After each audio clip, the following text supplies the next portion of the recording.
What is up, everybody? We are back. We are back for another episode of the JNS Philly Sports Stop. I'm your host, as always, Stephen Rychel.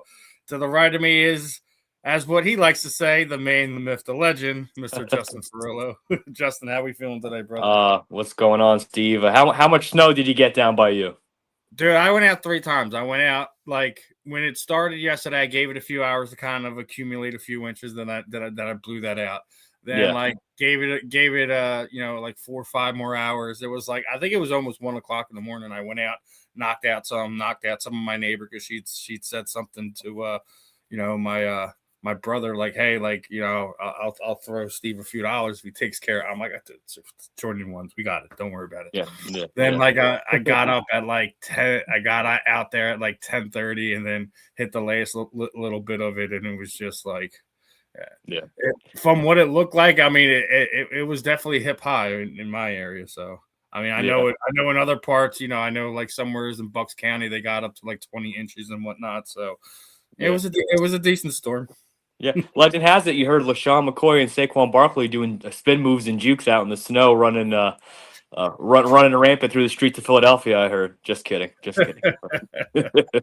But some great snow games right there in the Eagles history. That's Philadelphia right there, my friend. But as we get started on every episode, this episode is brought to you by Fight Wax. Fight Wax is the ultimate skincare defense for athletes and your active members of your household. Helps treat cuts, swelling, scrapes, and abrasions, rejuvenates and restores stressed skin. Customers have used for soreness, stiffness, and recovery, designed for active lifestyles and for your athlete. Your other key benefits are it's an ultra silky, non-greasy feel, deep hydration for everyday skincare, helps fight dry skin. Customers has used it for skin disorders such as eczema and psoriasis. But also make sure you're checking out the website that is officially launched. They got the Fight Wax soap. They got the stuff for your pets. The merch store just opened up. So guys, make sure you're heading over there and you're checking out the stuff. And then also while you're there, let's not forget to use that code South15FW when placing your order. Get 15% off all your orders on fightwax.com. They got a lot of fun stuff going on over there. And we got a lot of fun stuff that we're going to talk about here today. First off, you were just talking about the Phillies. I got to throw some shade at them. How do you let Terrell Hatcher out of the building? She's been one of the bigger bright faces that we've had in the media side of things here in Philadelphia. Yeah. Everyone was sitting there as spring training was kicking off. Everyone was like, "Where's Hatcher at? Where's Hatcher at?" She actually made a post announcement the other day, as she's officially a free agent. Yeah, so, et cetera, et cetera, et cetera. Right. NBC Sports Philly. That's a fail, brothers. That's a fail. Yeah, it's unfortunate to see her go. She was. And I guess we just gotta look at John Kruk now as the most attractive face. I guess. God help us. But no, I mean, you do see a lot of turnover in some of this stuff, especially on the media side of things. We see, how many times do we see guys bouncing back and forth between, WIP and 97.5, they bounce all over the place. It's not like it's a job that you're expected to be there, 15, 20 years or anything like that. But even with the sideline reporters, you don't see them typically stay too long. But it's so unfortunate of somebody who, her dad played hockey in this town towards the end of his career and basically adopted the Philadelphia area, and she dove herself into the sports media side of things. So it's unfortunate to see her go. Hopefully, she lands somewhere and actually, kind of, builds a rapport with the people in the city. It's hard to go to another place after you not just play in Philadelphia, but when you're enthralled into the sports media side of things. We even and people also who don't remember, Hugh Douglas, was here for a while, went down to Atlanta for 5 years, 8 years, something, whatever it was, came back. There's a reason for it. Yeah. There's nothing like not just the sports and the fans of Philadelphia, but the sports media. It's consumed in a different way, and it's just something that something that should be easily to put a smile on people's faces. So, yeah, well, hopefully she just brings that Philly sports charm and passion to wherever she goes next. And yeah. it is unfortunate to see her go, Steve. I agree, but like I said, with T Mac and Kruk, we got plenty of attractive faces to keep going. Well, a couple things I want a couple quick little Phillies notes before we start talking some Sixers, some Eagles, things of that nature. I came across this, and I want to get your opinion because we were talking about uniforms when we were doing your program last week, right? Yeah. So, should the Phillies bring back the Reds, the red jerseys? We've seen the city edit. We have the grays. We have our whites. All that other stuff. But I agree with this one. We absolutely should bring the Reds back. I love the red jerseys. I love the red jerseys. They got the cream jerseys, the white jerseys, the gray jerseys. I get it. But that's the red. I know some people are like, oh, well, that's a spring training color. No, it's not. Stop it. But what are your thoughts, man? Do you think they should bring back the red jerseys? Absolutely, yeah. I love the red. I think when that first just popped up there, like just my first visual instinct was like, I like that. Like that's just a nice color. It's a solid look. I darn near like it the most of any of their uniform choices. I think. I mean, I really like that red. I don't know why. I remember the huge controversy, a little off subject, but when they did bring out those city uniforms, what was it, like a year or two ago? Like at first people hated them, and then they started to catch on a bit. And now it's kind of become more people like them than you think. But not for you, yeah. Nah, but, I'd rather have the reds and the powder blues over the city designs any day. Yeah. Well, the powder blues are they might be up there for a contender for the number one spot too. But look, I love the red, and I love when what didn't the Phillies do like a St. Patrick's one year or something like a green. They did. Yeah, just for a special thing. You get these things, and fans attach themselves to it because it's not something you see it all the time. It's not something you have to wear all the time, but it's something like when you do that, you throw yourself in with the Irish fans. Then somebody who may not necessarily be a Phillies fan, but you got the Irish green jerseys. They're gonna come out and buy it. Like it's a marketing, merchandising type of thing, and I think just sometimes the Phillies are tone deaf on some of this stuff. I mean, bring the Reds back, bring the red jerseys back. It's not something you have to wear consistently. Maybe you do it like some Sunday games or something like that. Like try to find a way to make things work. Well, look at the Eagles, Steve. Look what the Eagles just did. They just brought back the Kelly Greens. See, I don't like how the NFL holds the uniform options hostage. Baseball, you have a little bit more free will with it, but NFL has a stronghold on that, and I don't like how they go about it. I think the teams themselves should have the options to say, this is what we're wearing this week. Correct. So, like the fact that the season starts and like, listen, you only got 3 games that they're wearing Kelly Green, and these are the games that they're going to be wearing. I'm like, huh? Yeah. I mean, here's my opinion. You're telling us when we're wearing what colors? Right. As long as it's not offensive to me, and as long as matching colors. Well, as long as it's not offensive, the uniforms, and it's not like matching colors, like you don't have 2 orange teams playing out on the field, right? Yeah. That part I agree with. Like if you got those 2 covered, I don't really care what you wear. Like really, I really don't. In some sense, like if that's what the team or the ball club, and that goes for all 4 sports, I feel like. Honestly, to some extent. I want to see more all black from the Eagles, but I also want to see more all green. Yeah, that's we haven't seen all green since like the early Andy Reid era when they were wearing all midnight green helmet, jersey, pants. That was That was it. If you notice, we almost always have white pants. We almost always have white pants on. Correct. So, Okay. Hey man, there's so many great Philadelphia uniforms, so many great uniforms in sports. Period. But yeah, I mean, red I just jerseys. talk about the Reds for a minute. I mean, we're already 10 minutes in. I didn't feel like we were talking about it that long, but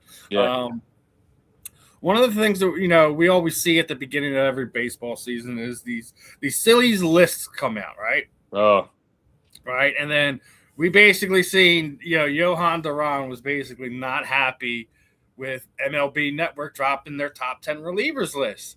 yeah. Duran found something funny. Obviously, he was left off of I think Schrader's list, his ranking list, and his simple response to it after he's seen everything on it was just the crying laughing emoji.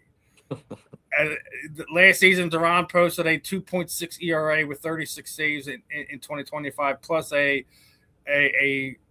0 ERA in 3 playoffs games when he came in as the fourth highest relief pitcher fan vote, and he also he shared this stuff on his Instagram as well. So I think Duran has a reason to be irritated, to be upset, and yeah, and not just that, he has like the best walkout music ever, like the best walkout song. It literally it's up there now. It is up there. So yeah. No, I guess that's I mean top 10. I mean I think he can make an argument. Yeah, he could probably have a little bit of a gripe with them for that. He should be in the top 10, and it has nothing to do with us being biased. I mean, I get it. He was in Minnesota for half the season and all that. He didn't have bad numbers. That's why he got traded. That's why he got traded to Philadelphia. Correct. So, well, I guess we'll see as the season progresses if Johan's got a little bit of a chip on his shoulder trying to sit there and say, you're going to snub me from your top 10 list? Okay. Yeah. We got Bryce Harper, not elite, and Johan Duran pissed off. It's going to be a perfect recipe to get bounced in the second round this year. And that's an argument for another day. I want to kind of just let spring training progress as it normally does, and see how the season goes. Do want to get into some Sixer stuff. Obviously, since the All-Star break is kind of going through a little bit of a rough patch, and it tends to happen after you kind of get away. The team isn't quite clicking as it was early in the season. I've seen a lot of people sitting there saying, I think Edgecombe and Maxey, kind of hit the wall because they're carrying the load of Joel Embiid and Paul George and things of that nature. So one of the questions I'm going to ask you, should fans expect another spring meltdown from the Sixers, or is this just a different team and we can't attach them to the prior failures of this team? I want to believe the second part you just said, Steve, that we can believe in like that this team is going to make a run and stuff. My heart tells me actually,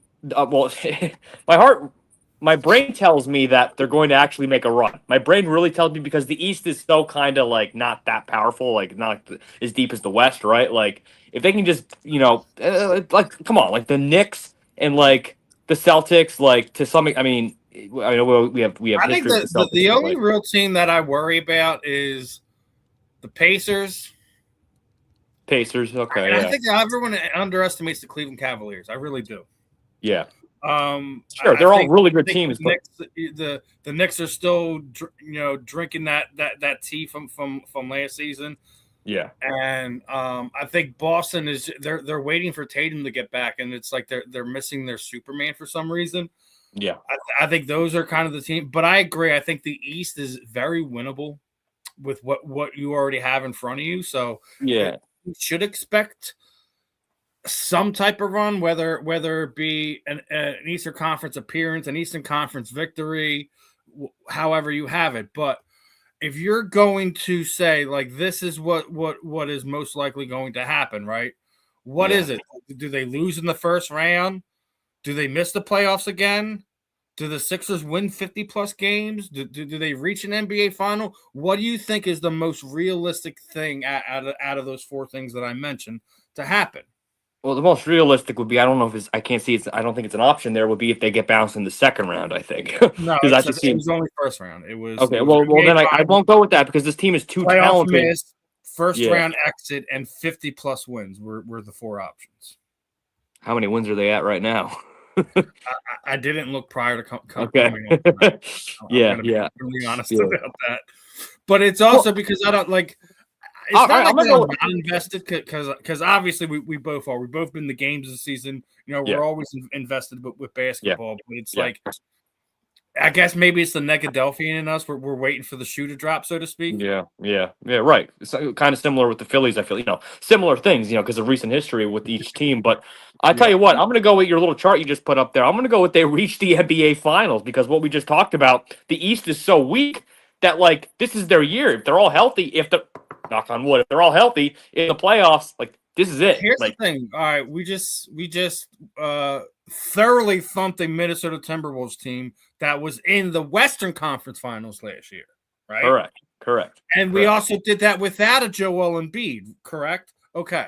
So while we're looking at that, you have to say they have the players. Maybe maybe they're going to miss trading to Jared McCain at some point in time in the playoffs, and I think that part might be true. I think they will miss him at some point in time. Correct. Yeah. But I also think that they have enough leadership, enough guys that can steal minutes and steal points from teams that it shouldn't matter that you don't have McCain on the team where he was probably only getting 8 minutes a game, if that. That's that's nothing. Correct. But if you want to make an NBA Finals run, you need a really good elite Paul George when he comes back too. Like you can't just you need everybody. All right, because we still don't know exactly what he tested positive for, right? So let's go with the saying that it was a mental health thing. Him being away from the team for what equates to a little bit more than a month and a half, almost 2 months, I think gives him that time to kind of mentally reset. And you're not putting a whole lot of miles on it. So you're going to have a super fresh Paul George or what should be a super fresh Paul George coming into the playoffs. That's not a bad thing to have, especially when you're also taking games and minutes away from Joel Embiid to make sure his knees don't overheat and he winds up broken down on the side of the road. So doing that, obviously as we're approaching March, we'll see what happens over the next 29 games, 28 games or so. So I like the position that they're in. They don't have to be a top seed. If they're a 3, 4, 5 seed, whatever the case may be, that's fine. No. They're in the dance. Seeding is as a general statement. I think seeding is way more important than like the NFL than NBA, just in general. Yeah. But you're right. You don't want to be the 8 seed or 7 seed or anything, but if you're in that 2 to 5 to 6 range, I mean, it ain't the end of the world. So we don't need or 3 to 6 range. It's fine. So I also came across this, and I wanted to get your thoughts on this one too, my friend. So we've been talking about VJ Edgecombe already this season, right? We've been talking about him a whole lot, right? Oh yeah. Do you realize he is 53 pointers away from tying Steph Curry's rookie record for 3-pointers made in the season? Well, that's unbelievable because I don't really think of VJ Edgecombe as a 3-point shooter. Like exactly. I don't think he's an explosive attack the rim type of guy. That being said, brother, is it safe to say that he could very well be the season's offensive rookie of the year? I think he should. I think he should very well be in very top consideration for that. Yes, I do. I just to answer it straightforward, I definitely think he should. I mean, he's special. He's having an impact. He has a highlight reel already.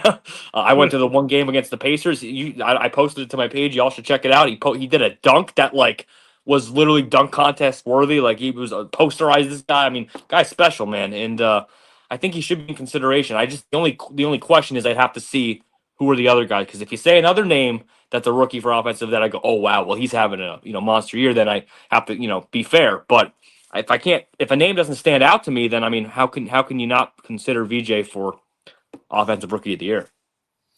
But that's the thing, right? Can you name somebody else that's having an amazing? Maybe it's just because we're colorblind, so to speak, because we're here in Philadelphia and we don't want to even look at another potential option. But can you tell me another rookie that's playing on this level right now?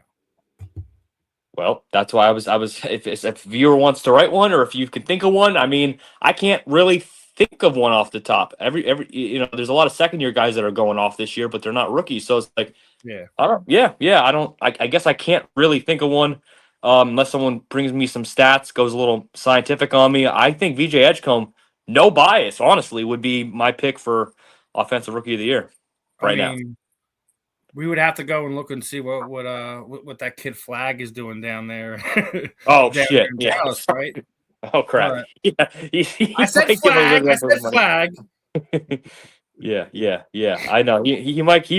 All right. He might give VJ a run for his money. But other than those two, I can't really think of anybody else.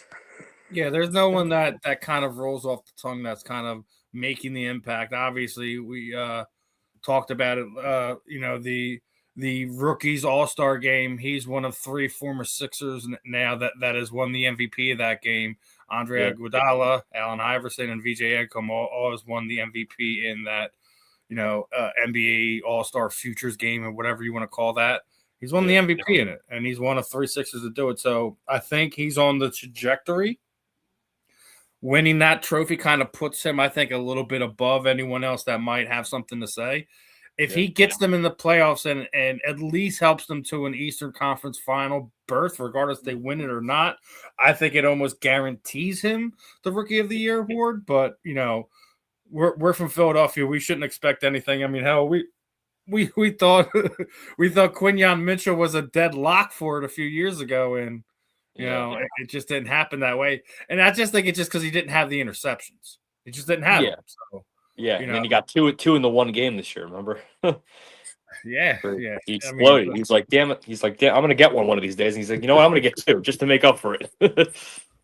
So. All right. So moving from basketball to I don't know if you've seen this, and I want to get your thoughts on it because the Olympics were big this week, and there is some Philadelphia connections that were going on.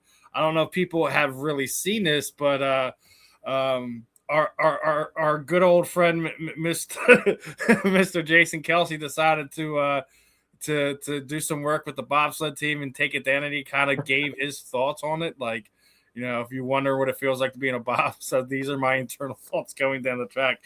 He basically just thought it was going to be like a fun roller coaster, and he's like, "Yeah, I was wrong."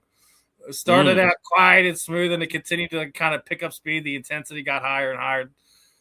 The turns, the bobsled shoulders, head bouncing around like he's on a football field. The noise the sled got louder and louder and louder, rattling, and he felt like the whole thing was falling apart. By the time they hit turn 8, they were going about 84 miles an hour. By then, his 280-pound body was being manipulated by 5Gs. It felt like 1,400 pounds was pushing me into the bottom of the sled, and its metal rails I was sitting on, bruising my hips. At that point, it was so loud I could no longer hear my own screams, which is not sure I was even producing because the air had been squeezed out of my body. Just as I wondered how much more I could take, I heard the relieving sound of the brakes. So, hearing that from Jason Kelsey, if there is an Olympic event that you would want to do, what would it be? Well, winter or summer or either winter. one? I said winter Olympic event. What would it be? Oh, easy. Because I believe we're all experts already at it because it looks easy as hell. Curling. Got to go curling. It takes no athletic ability whatsoever. What are they doing? Nobody can tell me otherwise. Oh no, it does take skill, Justin. They're just sweeping. They're just brushing the floor. Like, you know it, I know it, y'all know it. Don't lie to yourself. That's all they practice. So I guess Lindsey Vonn put it out for you There's no way trying downhill skiing ever. Oh gosh, yeah. She's prayers up for her. She is that was terrible. But yeah, skiing out. I can't ski anyway, believe it or not. So even though it is fun and it looks very fun, I'm gonna pass on that. Hey, I'll tell you what though.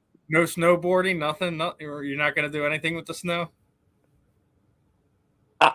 So All right, all right, that's a great question because like in a pipe dream, like would I want to be like a snowboarder at the Olympic? Like, yeah, dude, that'd be sick, right? Like that'd be so much fun. But like, I don't know how to snowboard or ski. So like, realistically, I would say curling. In a dream world, I guess I would say probably some like Shaun White type of stuff, like some snowboarding. Yeah.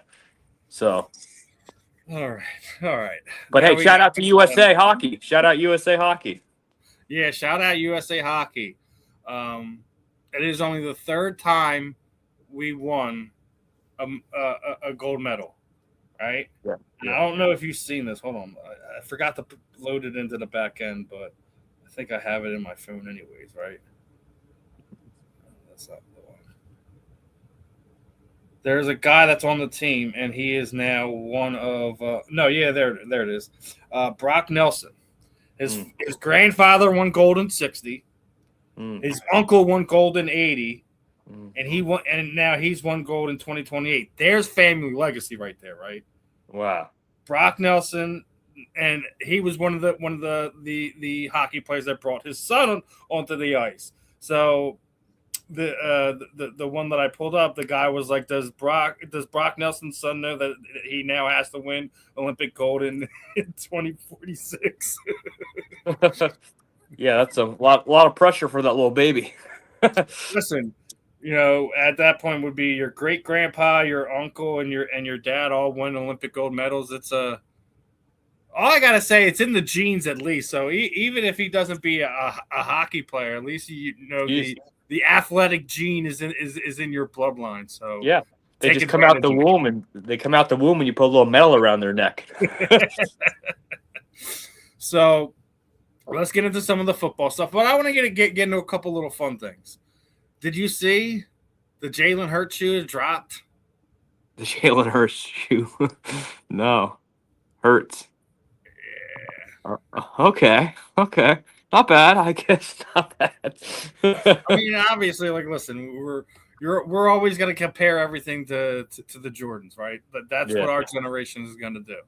Yeah, it's still not a bad shoe. It's not a bad shoe. I don't know if I'm going to be standing out in the cold and rain waiting for the next Jalen Hurts to drop or anything like that. I mean, I'm not going to spend $200 on grabbing a pair or anything like that. But if I get a chance to grab a pair, I definitely might look into that. Yeah. What where are you ranking the Hurts shoe along the the shoe apocalypse that we have going on in the sporting world?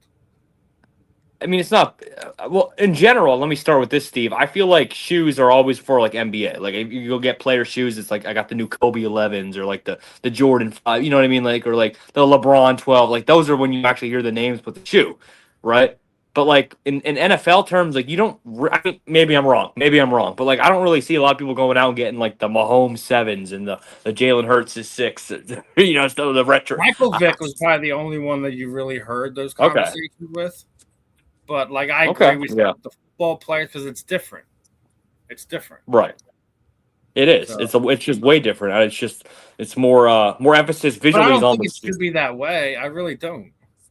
It shouldn't be, yeah. But I think it's kind of cool that like these Jalen Hurts has his own shoe. The actual shoe itself, I think it's pretty nice. It's not. Like I said, it's not a Jordan or anything like that. The shoe visually to me, I'm not a big Gray fan, so that was I was gonna say maybe if you have a, give me some Eagles colors. Maybe we can start having a conversation. No, the sole on the bottom, whatever. Yeah, the sole looks nice. I will say that, but how does that sole hold up on some wear and tear? What happens when they get wet? Like there's a lot of things that go into why people like some of these shoes. Yeah, shit. Put a signature engraved in it, or make it look on the gray or something. Make it look cool. Instead of just printing his name out like that, that would have been cool. Yeah. Yeah, I mean, I don't know, but maybe there's other colors. Not bad though. Not the worst shoe I've ever seen. But yeah, I mean, obviously we've seen worse. We absolutely have seen worse. I'm not naming no names. I'm not throwing any players onto the bus or anything, but we've seen some funky, fugly looking shoes that have been produced out there. Yeah, I wonder if Saquon has his own shoe because he's a guy that should. I'm glad you mentioned Mr. Barkley because I gotta get his comments out there because apparently he is very excited for what Sean Mannion and this offense is going to like. His word, super excited. I don't think I've ever come across a system like this. It's refreshing. So, with that being said, you hear that Saquon's on board to that effect. Do we then turn around and sit there and say that we shouldn't worry about AJ Brown potentially having any issues this coming season? Well, that's like saying water's not wet or the sky's not blue. I mean, we're gonna have we will get to AJ Brown in a minute. I promise we will get there. Okay, yeah. Well, we'll not start the rant now. But Saquon's comments, does that make you feel a lot better of what this offense is going to look like, being what we've seen from some of the players over the last few years? Yes, because if you're of the major conspiracy belief, like i.e. AJ Brown, that you believe that a lot of the complaints of the offense were about Patullo and how bad it looked because of that and all that, then you get this bright. And I know it's just off-season comments in February, but if that's truly how Saquon feels, and he's a passionate guy, you see him speak, he does interviews and stuff, and he tells it how it is. If he really believes that, then that's great news, because you need everybody on board. You need the fresh start. They should be scarred, like have PTSD from that 49ers game for life. So, no, really, I mean, how do you like? We can win the Super Bowl this coming year, and it will never take away history that the year after they won that 2025 Super Bowl, they totally collapsed and choked. And that, it should really hurt them. Like they got to refresh, they got to regroup, and I really hope that Mannion is the answer. I really do. I already said I think I liked it. I like the guys that he brought in. It sucks that Jeff Stoutland and them couldn't come to an understanding on what they needed to do moving forward.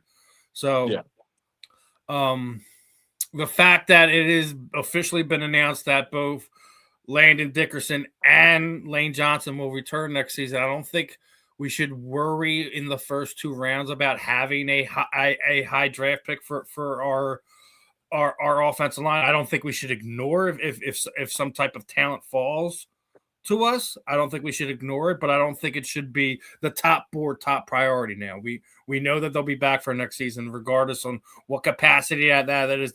That's for the coaches and all that to decide.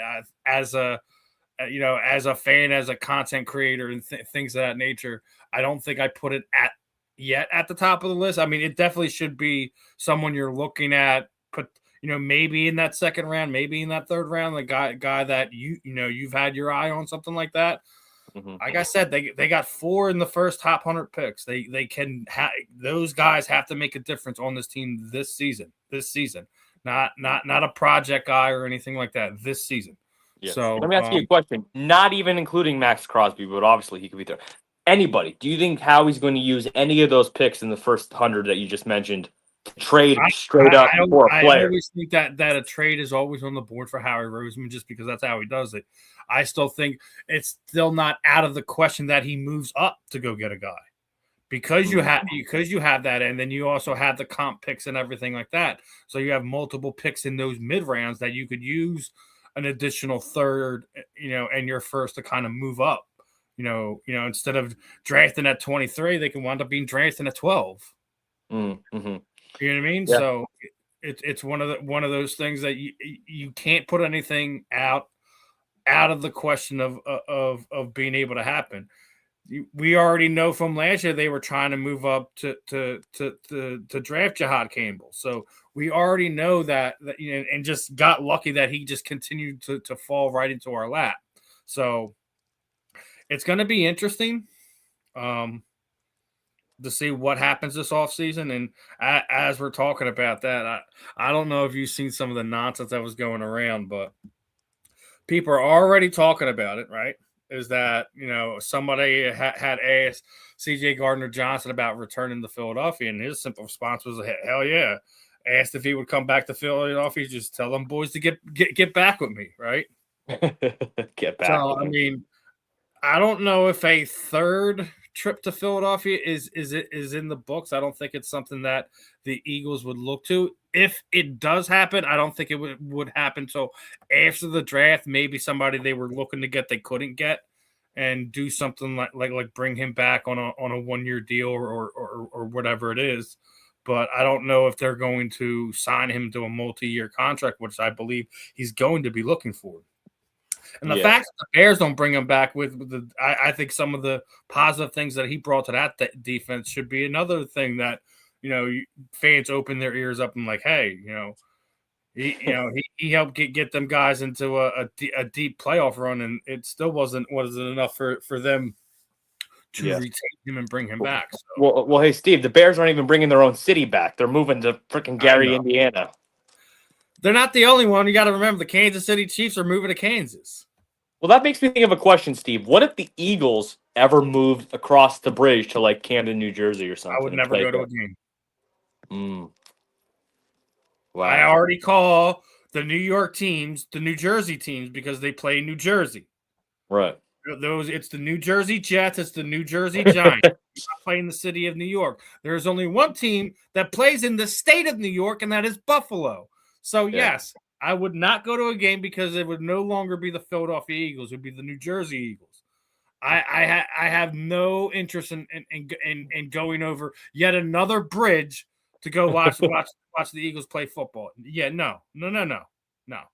Yeah. And by the way, why I think about that better not be what Mr. Lurdy is thinking about doing with like the changes to the stadium, because it's either going to be a move. Go buy Franklin Mills. Go buy Franklin Mills. There's enough room to put a stadium in there, parking lots galore. It's right next to the highway, just like how it is in South Philadelphia. If you're going to move anywhere outside of that complex, because I already heard rumors that they've bought up some of the adjacent, industrial buildings around Lincoln Financial Field, it'd be nice to just rent it out to Lincoln Financial Field to the Temple Owls and whoever else for big outdoor events, concerts, and whatever, and just kind of move down the street a little bit and build another stadium. I wouldn't be opposed to that. Yeah. I think it's something they should entertain. It's going to make that area a whole lot more congested and crazy. But, I mean, that's for the city to kind of figure out a good plan for that. And would you want the Sixers and Flyers going down to Franklin Mills too, or you want them like staying where they're? Like, how would you want? Like, well, I don't know how you put two stadiums there. I don't know how you would put two stadiums there. Yeah. I think if I'm Franklin Mills, that's who I'm trying to pitch to. I'm trying to pitch to the Sixers, Flyers, or the Eagles if they want a new stadium here. Like, listen, we'll not renew any of the leases of any of these buildings and just kind of let you guys buy this whole area out. I think it would be a great idea. It's just my opinion. I don't know if I'm just biased because it'd be like in my backyard. I could go tailgate with all my Philadelphia sports cronies, so to speak. So yeah. I guess so. Yeah. Well, no wonder you're on board for it. It's closer commute for you. So yeah, can't blame you. I wouldn't have to get on a highway. I wouldn't have to do anything. It'd be great. Can you imagine walking to an Eagles game, just like you're just enjoying breakfast, like just walk out the door, just walk to the game? That'd be pretty nice. I don't think they would be going anywhere anytime soon because they just sold the rights to the practice field, as we were just talking about on your show last week. So I don't think that they're trying to leave the area. I really don't, because then you would have to go come up with another practice facility, and I don't think they want to really go and do that. So yeah, they already changed the name on the one they already have. So that's what I'm saying. Like if you're doing that, I don't think you're leaving the area. So yes. I think it's just a pipe dream for me, but it's nice to talk about. The only thing that if they're gonna, obviously, Eagles football is gonna be, where it's at next year, and we're all having all the sports stay where they're at. So like they got to fix the traffic situation. You got to fix that somehow. I don't know how, but you have too much going on in that area. There's nothing you can do to fix it unless you're helping the city buy an additional off ramp that's going right into your freaking parking facility. That's the only way to do it, and I don't think anyone has an engineer in their back pocket that's going to make that happen. So, big dog, call up an engineer. Like when we went down for the basketball game, they had the off ramp blocked off where you have to go back around the other side. I'm like, makes no sense. Yeah. So I mean, I get it, but at the same time, it's a highly congested area. That is the price of having everything so closely tight together. So good in some senses, bad in some others, but plenty of things to argue about. So speaking of arguing, we after the Super Bowl, everyone thought the nonsense with AJ Brown would stop, and it didn't. we don't, let's be clear. We've seen a lot of stuff going around because AJ Brown had followed some of the Giants players that all of a sudden he was going to New York. They brought up a photo from before he was even a professional player, him wearing a Giant. Oh, he's coming to New York. The trade's going to happen. Yeah. And the other thing is that he did Julian Edelman's podcast. Yeah. And he's always been a New England Patriots fan. He's always has been. And then everyone's making more than needs to be done about the whole wink situation, right? Right? And yeah, I know you're talking about. Take any context into listening to the podcast where he flat out said that he didn't really care for Mike Vrabel as a head coach. Okay? Mm-hmm. So at this point in time, we have a WIP sports media problem, not an AJ Brown problem. Yes or no? Yes, I guess if you have to pick one, because it's more sensationalized, the stories with AJ Brown, than I believe it really is AJ Brown.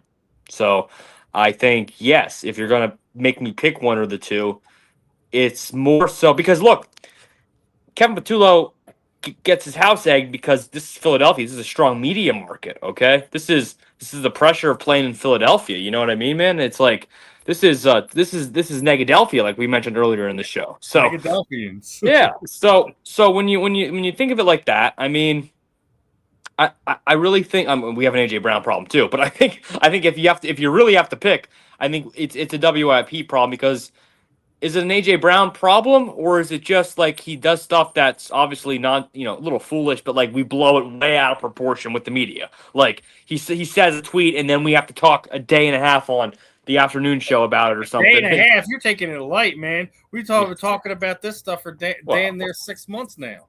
Yeah, right. And they're always like. I will say this: I don't think we necessarily have an AJ Brown problem.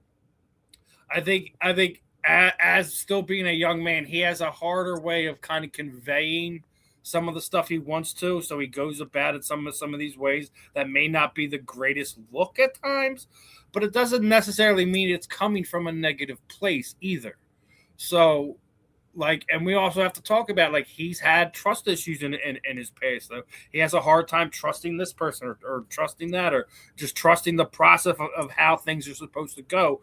As it's not like we're talking about a 10-year veteran guy or 12-year veteran guy that's been in, he knows how everything. No, he's still learning the stuff as he goes along. He already seen a front office basically give up on him just because he wanted his contract extension as he was coming towards the end of his rookie deal. So, I mean, I would have trust issues too. Yeah. And let's not forget about the thing that no one wants to talk about is the mental health awareness that he is, he's talked about a lot throughout his career.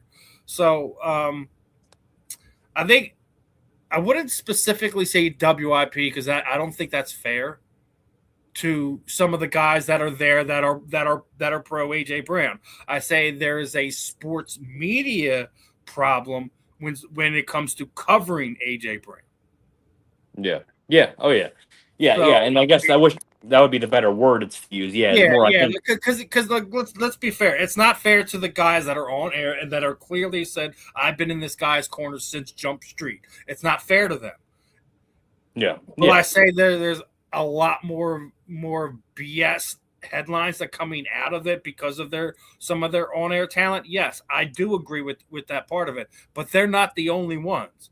We see that's our general news sports media station that a lot of us tend to listen to. So they're the one that's going to be, for all lack intents of a person's catching strays that maybe they don't necessarily have to be catching all of them, but they are. Correct.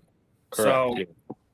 I just want to clear that one out, just so I'm not trying to dump on WIP, because there are guys, but I know they did some ridiculous poll, and there was about two of the guys that were there that said they wanted him back, and almost the good majority of them wanted to identify with some type of trade to get him out of town. So we have our pros, we have our cons, but I don't think we have an AJ Brown problem. I think we have a sports media problem when it comes to covering him. And, since we're talking about trades, another ridiculous thing came out. Right, this is right at the end of January was when this post was made, but something we're gonna have to entertain over the next few years as we get to it. We still have control of his contract with 2 years left, and when it comes to Jalen Carter. And the reason why we bring this up is because he was probably going to be the backbone of a trade that was going to send Micah Parsons to Philadelphia that the Eagles just didn't want to entertain. And I don't blame them. But would you, now you were just talking about the aforementioned Max Crosby, right? Mm-hmm. Would you package him into some type of trade since we know that A.J. Brown more than likely is going to want to stay here next year, right? Yeah. And there's going to be trade talks with Max Crosby, right? You're going to have to also not just do that, but you're going to have to extend Jordan Davis to try to save on some cap. So you're going to have to try to find a way to get him extended, right? Yeah. So would because we have the leverage right now when it comes to Jalen Carter. Would you entertain a trade now, or would you try to negotiate now and more than likely overpay for him? He has conditioning issues. He's had injury issues that been lingering. What do you think the Eagles' outlook on the future of Jalen Carter looks like moving forward? Because this guy actually laid out some pretty good stuff. I don't know if you're able to read all of it. Yeah, I'm trying to read as much. Zoom in. I'll pull it back up, so I'll read it out to you. Right, not advocating for trading Jalen Carter, but you can make a strong case with 2 years left the team controlling his contract, likely fetch 2 first-round picks, a star player, and a pick in return. 2, his trade leverage will diminish once he gets a new contract. So basically, if you trade him now, it's more likely that a team will get him because he hasn't been extended. 3, the Eagles will have very little negotiation power in extension and will likely get overpaid. I agree with 3. He will likely get overpaid. 4, his condition, injury, lingering issues when he's out of shape, hurt, barely net positive impact, still draws doubles, but also has reps where he's a statue. Don't disagree with that. Sometimes he's there, sometimes he's not. He still only scratched the surface of knowing how to play defensive tackle in this league. So let's be clear about that. 5, trade him would create a significant future cap room to get back in free agency, the free agent market, extend many other players. Just a thought exercise. What do you think? Well, all right. First things first. It's not directly to this. I only wanted Max Crosby to the Eagles if he could pair him with Jalen Carter. Okay, so I'll start with that. But Jalen Carter, I believe he's had his issues. All the things we laid out. But he's elite of elite, and like you said, he's young. He's just scratching the surface. And I'm sorry, unless you are getting super equal value in return, I'm not entertaining a trade of Jalen Carter. That's just me. And I know you're probably gonna have to overpay him, I guess, to market standards or whatever. But look, man, Jalen Carter, the bread man, the baby rhino, man, he is still, he's elite, man. When he I know, and it's the inconsistency that he brought up and all that, but I believe that if he, gets this contract and gets paid here this offseason, I think he's going to prove he's worth it, for us, because he is. He like you said, and like that viewer just said, he gets a lot of double teams. He's always, the double teams should not be taken lightly because you see that happen a lot. But I'm not trading Jalen Carter, Steve. Not unless I'm not even, regardless of the possibility of overpaying for him. Unless you're getting you're getting a Max Crosby, which you're going to get him at a max contract, right? Yeah. You still have to make other moves so you can do other things too. So, unless you're doing it and you're swapping first and you're ended up with the number 1 overall pick and you can go do whatever you want to do there. I mean, I don't see Oakland pulling a trigger on that. And even if you give him Jalen Carter, you give him your first to move back to have the first pick in the second round. Like, none of that makes any sense. And I get people are frustrated with the conditioning side of things and the inconsistency, right? This kind of sounds really familiar to another Georgia. Oh, yeah, this is what everyone talked about Jordan Davis the last few years. No. So how did he look this year again? Oh, he looked like an all-pro, right? Okay, so who's to sit there and say that, like, and we're talking about, Jordan Davis in year 5. This is only 3 years of – we're about to go in year 3, right? Am I miscalculating? For Jalen Carter? Yeah. Yeah, it's a year 3, maybe year 4. No, it's not more than – I think it's year 3. Yeah, so, like, all right, we're talking about a guy that's in his 3rd year. Jordan Davis is a similar type of difference maker. Obviously, Jalen Carter is way better getting after quarterback. Let's be clear.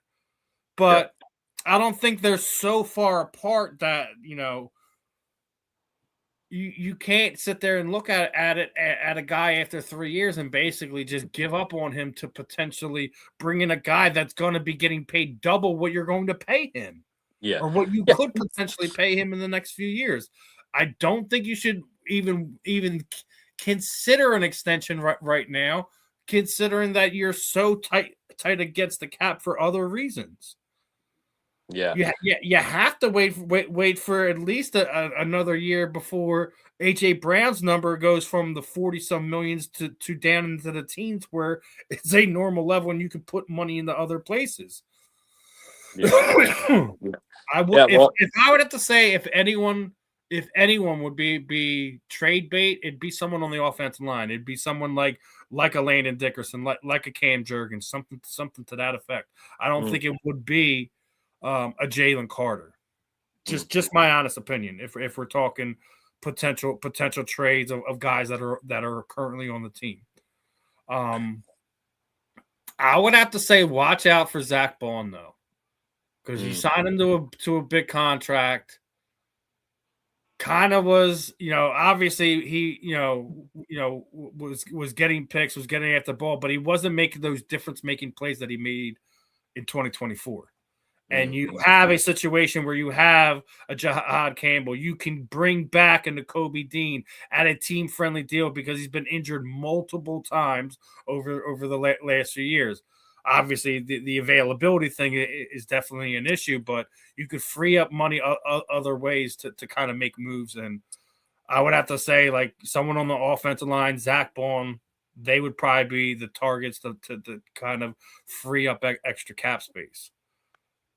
For sure. Yeah, I mean, that's a great point. You got to watch out because listen, I love Zach. Don't get me wrong, but like it's a business at the end of the day, man. They can go and find another guy to plug in there, especially because you only run a 2 linebacker system. Right. Yeah. I mean, plus with we have a lot of we actually for once kind of have depth at that position. We're usually very weak at that position. So with Dean and Campbell and even Trotter Jr. I mean, hey, not terrible, right? So. Oh, and you got to remember that Trot's actually been on the field.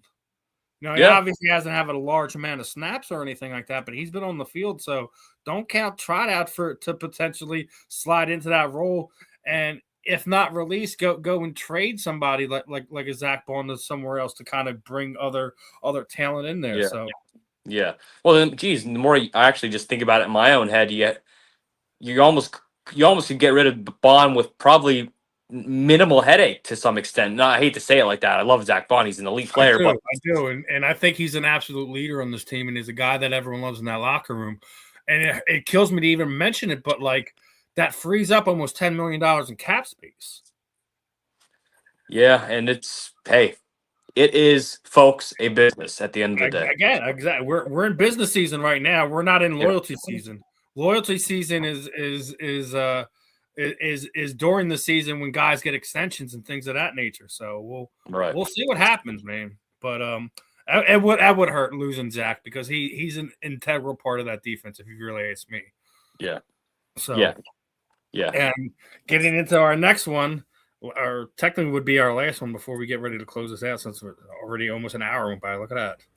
But as we were talking about being thin at positions and legacies of this, that, and the third, the tight end succession plan in Philadelphia has been almost foolproof through the years, through the Andy Reid era, all the way till now. We haven't really had bad tight end play in a very, very long time. L.J. Smith, what a blast from the past.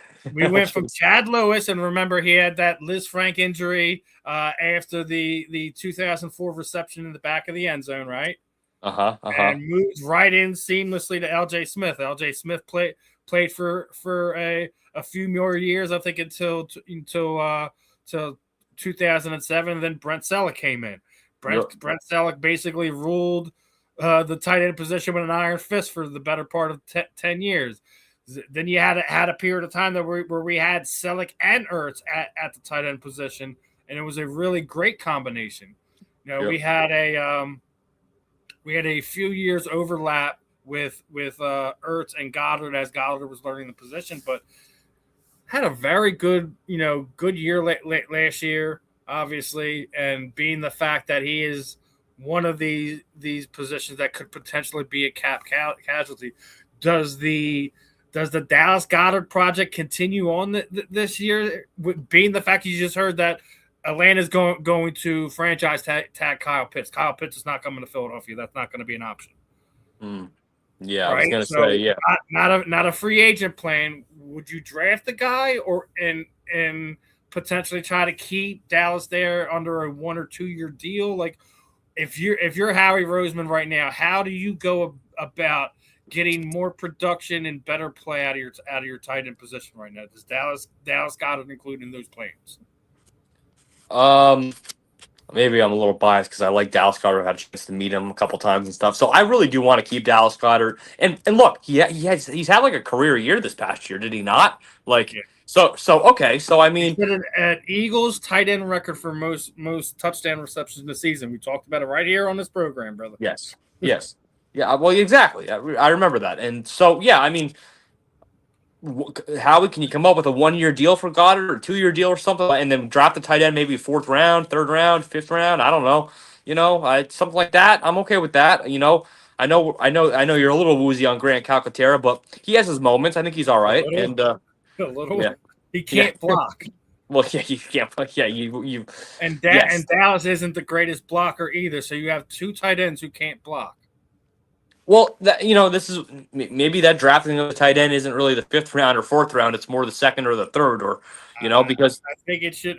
I already told you. I think if I'm Howie Roseman, I'm using either that 1st round pick for a corner that slides like we did with Quinyon Mitchell, and get somebody to pair with having 3 top flight corners there in a very heavy passing league and a very heavy passing conference in the NFC. I think would do wonders.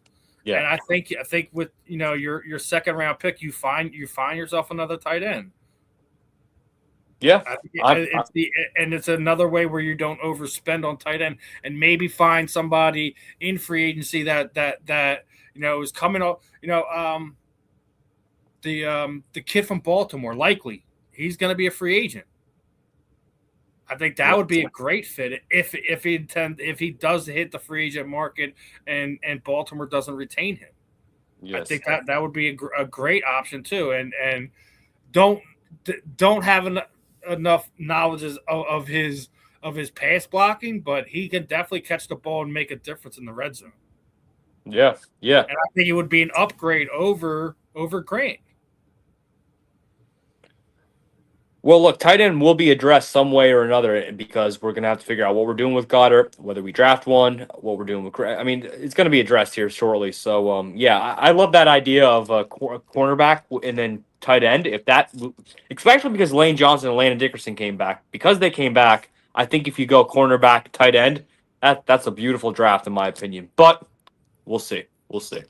We will see. All right. Last minute, but I actually wanted to get one more. I did miss this earlier, and I didn't even notice it until I got to the end of it. But going back to basketball real fast, right? Yeah. We're Sixers fans, and we're gonna say these 2 super Sixers team in a best of 7 series is who's winning. The blue team is going to be Tyrese Maxey, Andrew Toney, Andre Iguodala, Charles Barkley, and Wilt Chamberlain at center. The red team would be Maurice Cheeks, Allen Iverson, your boy Dr. J, Bobby Jones, and Joel Embiid. I know this is going to be an easy one for you, brother. So, is the blue team going to be winning it with Barkley, Chamberlain, and Maxey, or does Allen Iverson, Dr. J, and Joel Embiid's red team win the best of 7 series here? Well, I actually, to much of your shock, Steve, I don't think the red team actually beats the blue team. I think they sweep them. I have the red team sweeping the blue team. I think that's how that would go. So how's that? Wow. Hot take for you. Dr. J and Joel Embiid couldn't even sniff a win. So I guess that means you got a massive amount of love for Wilt Chamberlain and Charles Barkley then. No. You have it backwards. I'm saying the red team. Oh, so the red team. Yeah. The red team sweeping the blue team. Yeah, for sure. So, yeah, I think now look, I think you got Barkley in the Bobby Jones matchup. You got and you might have Maxey in the Maurice Cheeks matchup, but then I think every other matchup, Will Chamberlain. I think Will Chamberlain breaks Joel down on another level. Let's take the 100-point game out of it. All right. Yeah. He averaged damn near 20 rebounds and 10 plus blocks a game for the better part of 10 years. Yeah. So AI ain't driving it in on him, right? Dr. J ain't driving in on him. So who's gonna go get points in the paint? I think this would go all 7, and I would go blue. That's just me. I'm going to go red, Steve. I'll go red. But here's the thing. That red team, Joel Embiid could shoot the 3. Dr. J could shoot a mid-ranger. AI could cross you up out of the perimeter. I mean, we don't have to drive to the paint. But points in the paint would wind up winning the games 9 times out of 10, brother. I got to put you know what? I'm going to go to like AI or ChatGPT or something, or like I'm literally going to put this into like a system and see what comes out. Because now you got me thinking. So the main thing is, I think, like the shooting guard position, like AI's got Andrew Toney. Andrew Toney is a guy that just never, injury ended everything. Andre Iguodala is probably one of the better 6-mans in the league. See, he's about to go do it right now. He's about to go put it in ChatGPT. No, I'm right here. Can you see me, Steve? Can you see me? Yeah, I can see you. You went black for a second. Okay. No, I thought you were going to go do it right now. So what I did is I screenshotted it. So I hope that didn't mess anything up. I just screenshotted it, so I'll post it to my story to see what people say. Yeah. So because I'm really genuinely curious. I think it's an interesting topic to kind of go over for a Sixers fans. And it's not that I don't got love for AI and Dr. J either, man, because I think that's a very dominant thing. I will take Meeksy over Mo Cheeks. And I think the power forward and center positions are an easy win for the blue. But listen, it's hard to kind of go against AI and Dr. J. That's a lethal duo in that midcourt there area. So I guess something we'll rehash again later on down the road as we close this thing out. What's going on with you, brother? You going to New York anytime soon? Doing any more content? Like what's on your agenda as we are in the frozen tundra of Philadelphia at this point in time? Tomorrow, Men in the Kitchen restaurant in Harrisburg, Pennsylvania, the meeting of the mayors. The mayor of the Philadelphia, Cheryl Parker, will be there, and a bunch of mayors from Harrisburg, Allentown, a whole bunch of big cities in Pennsylvania. Nothing to do with sports, but Philadelphia, Mayor Philly's going to be there. I've never met her before. Going to be a meeting and doing some event through Justin Brown, JB Sports Ventures down in Harrisburg tomorrow. It's going to be tomorrow at 12 noon, actually, lunchtime, relatively early, so I'll be heading down there, capturing that. March 6th at the Chesapeake Inn, Andrew Makuba and Jahad Campbell are going to be special guests for a fundraiser. I really apologize. I think it's called the BJ Armstrong Foundation. I could have totally butchered that. It's something like that. But it's for a good cause. You can buy a ticket. It comes with the 3-course meal. You get pictures with the players. You get the dancing, the music, with the whole 9 yards. So that's March 6th. And like I keep saying at the end of all these episodes, stay tuned, folks, because sometime in March or early April, I'll have the barbershop experience with Jordan Mailata at the NovaCare Complex. Well, it's not the NovaCare Complex anymore. Whatever. Getting a haircut with them, and it's going to be The a pretty Jefferson fun. Health Complex. Yeah, whatever. Just have the barbershop open that day, and it's gonna be a fun time. So, other than that, Steve, just every day's rocking and rolling, and the Philly show's coming up too in March. So, check out the Philly show. Yeah, there's going to be some good some good stuff on that one as well. We always got fun stuff going on here. So I mean, Yeah. this Wednesday I've actually linked up with this guy J.R. Rickard. He's a sports agent, and I'm actually getting two of his athletes from that are in college right now that he's going to wind up having us interview. And it's going to definitely be a fun time there. I'm looking forward to that one, as we're going to be talking to TJ Ballers is going to be one. He's a defensive tackle out of Cal. His dad was a running back for the Jacksonville Jaguars, right? And then we're also going to be talking to Maurice Pons. He's a defensive back, and he's got good numbers. He's 6'1", 190 pounds, a real 4.40. Could be one of those. Never know. He could be an Eagle. We don't know. Yeah, so we're gonna have fun with that Wednesday. Both of those guys are gonna be joining myself and Ben.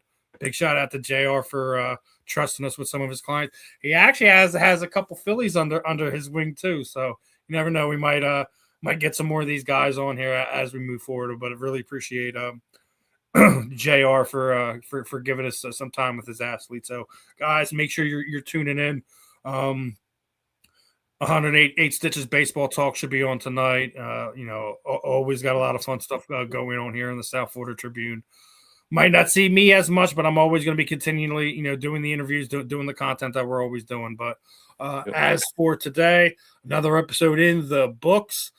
I'm Steve. That's Justin. This was the JNS Philadelphia Sports Stop, and we will catch you guys next week. Peace out, my friends.